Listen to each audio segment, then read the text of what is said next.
గురువారం పరకాల మండలం కామారెడ్డిపల్లి గ్రామంలో మండల పార్టీ అధ్యక్షులు కట్కూరి దేవేందర్ రెడ్డి ఆధ్వర్యంలో నిర్వహించిన జై బాపు జై భీమ్ జై సంవిధాన్ రాజ్యాంగ పరిరక్షణ పాదయాత్రలో పరకాల శాసనసభ్యులు రేవూరి ప్రకాష్ రెడ్డి పాల్గొన్నారు. అనంతరం రాజ్యాంగ పరిరక్షణ కొరకు కట్టుబడి ఉంటామని ప్రతిజ్ఞ చేశారు. ఈ సందర్భంగా ఎమ్మెల్యే రేవూరి ప్రకాష్ రెడ్డి మాట్లాడారు.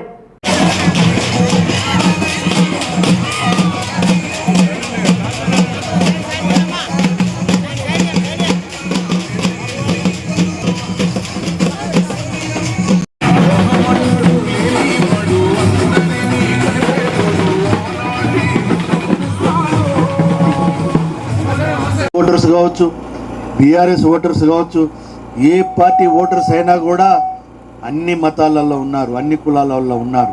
కనుక మనం మన యొక్క ఉనికిని కాపాడుకోవడానికి ప్రయత్నం చేయవలసిన అవసరం ఉంది. మన ఉనికికే ప్రమాదం వచ్చే పరిస్థితి ఉన్నది. కనుక మన యొక్క గౌరవం, గుర్తింపు, అదేవిధంగా రాజకీయపరమైన ఆర్థికపరమైన అవకాశాలు పొందాలి అని అంటే రాజ్యాంగాన్ని మనం పరిరక్షించుకోవాల్సిన అవసరం ఉంది. కనుక రాజకీయాలకు అతీతంగా, మతాలకు అతీతంగా అందరం ఐకమత్యంగా మరి బీజేపీ మీద ఒత్తిడి తీసుకొచ్చి రాజ్యాంగాన్ని గౌరవించి రాజ్యాంగ పరంగానే ముందుకు పోయే విధంగా మనం అందరం కూడా కృషి చేయవలసిన అవసరం ఉంది అని చెప్పి సందర్భంగా మనవి చేస్తూ, మరి ఈరోజు ఈ కార్యక్రమంలో ఇలాంటి కార్యక్రమాలు పాల్గొనడం కొంచెం బాధ అనిపించినా తప్పదు. మన రాజ్యాంగాన్ని మనం రక్షించుకోవాలి అని అంటే ఇటువంటి కార్యక్రమాలు కూడా మనం చేపట్టవలసిన అవసరం ఉంది. ఈ కార్యక్రమంలో పాల్గొన్న ప్రతి ఒక్కరికి కూడా కృతజ్ఞతలు కూడా తెలియజేసుకుంటూ సెలవు తీసుకుంటున్నాను. జై హింద్ అని ఈరోజు పాదయాత్రలు చేసే పరిస్థితి రావడానికి మూల కారణము బీజేపీ యొక్క విధానము, ఆర్ఎస్ఎస్ వాళ్ళ యొక్క విధానం అని చెప్పి ఈ సందర్భంగా మనం చేస్తున్నాం. ఇది కూడా మీరు చూస్తే బీజేపీ యొక్క విధానాలు ఏంటి అంటే కులాల వారీగా, మతాల వారీగా విభజించి పాలించాలి, విభజించి రాజకీయ లబ్ధి పొందాలని ప్రయత్నం చేసుకుంటూ వస్తున్నారు. అయినా ప్రజలు సహించారు, కొంత సెంటిమెంట్ తోటి ఓటేశారు, అవకాశం ఇచ్చారు.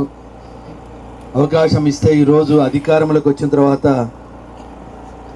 ఈ భారతదేశానికే ప్రపంచ స్థాయిలో ఒక గుర్తింపు, గౌరవం తీసుకొచ్చిన రాజ్యాంగానికి విరుద్ధమైన పరిపాలన ఈరోజు అందించడం అనేది చాలా దుర్మార్గమైన చర్య అని చెప్పి ఈ సందర్భంగా మనం చూస్తున్నాం. ఒక్కొక్క వర్గాన్ని, ఒక్కొక్క మతాన్ని ఈ దేశ నుండి విడదీయాలని ప్రయత్నం చేస్తున్నారు. ఈ దేశ ఐక్యత నుండి వాళ్ళని విడగొట్టాలని ప్రయత్నం చేస్తున్నారు. మీరు చూస్తే ఒకసారి రాజ్యాంగం మనకు డాక్టర్ బిఆర్ అంబేద్కర్ గారు వారి యొక్క నాయకత్వంలో ఒక మంచి రాజ్యాంగాన్ని మనకు కల్పించారు. ఈ రోజు వరకు కూడా మనం అందరం చెప్పుకుంటున్నాం.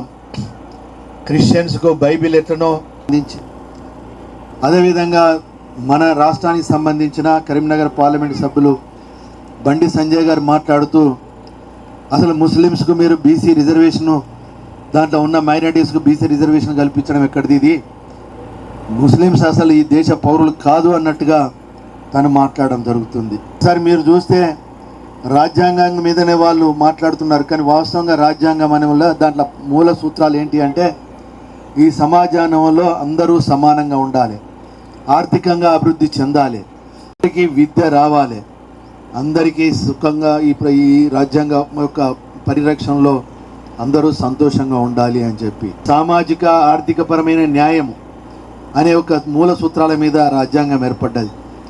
ఆ మూల సూత్రాలకు విరుద్ధమైన పరిపాలన ఇస్తున్నారు. ఇవాళ ముస్లింను దూరం చేస్తున్నారు. అదేవిధంగా వాళ్ళు ఒక రకంగా చెప్పాలంటే మన రిజర్వేషన్లకు కూడా వ్యతిరేకం. ముఖ్యంగా సంఘ్ అనేది వాళ్ళ రిజర్వేషన్లకు వ్యతిరేకం. పార్లమెంట్ ఎన్నికలలో కూడా మనం చూస్తే వాళ్ళు ఒకానొక సందర్భంలో ఈ రిజర్వేషన్లు అవసరమా అనే పద్ధతిలో మాట్లాడారు.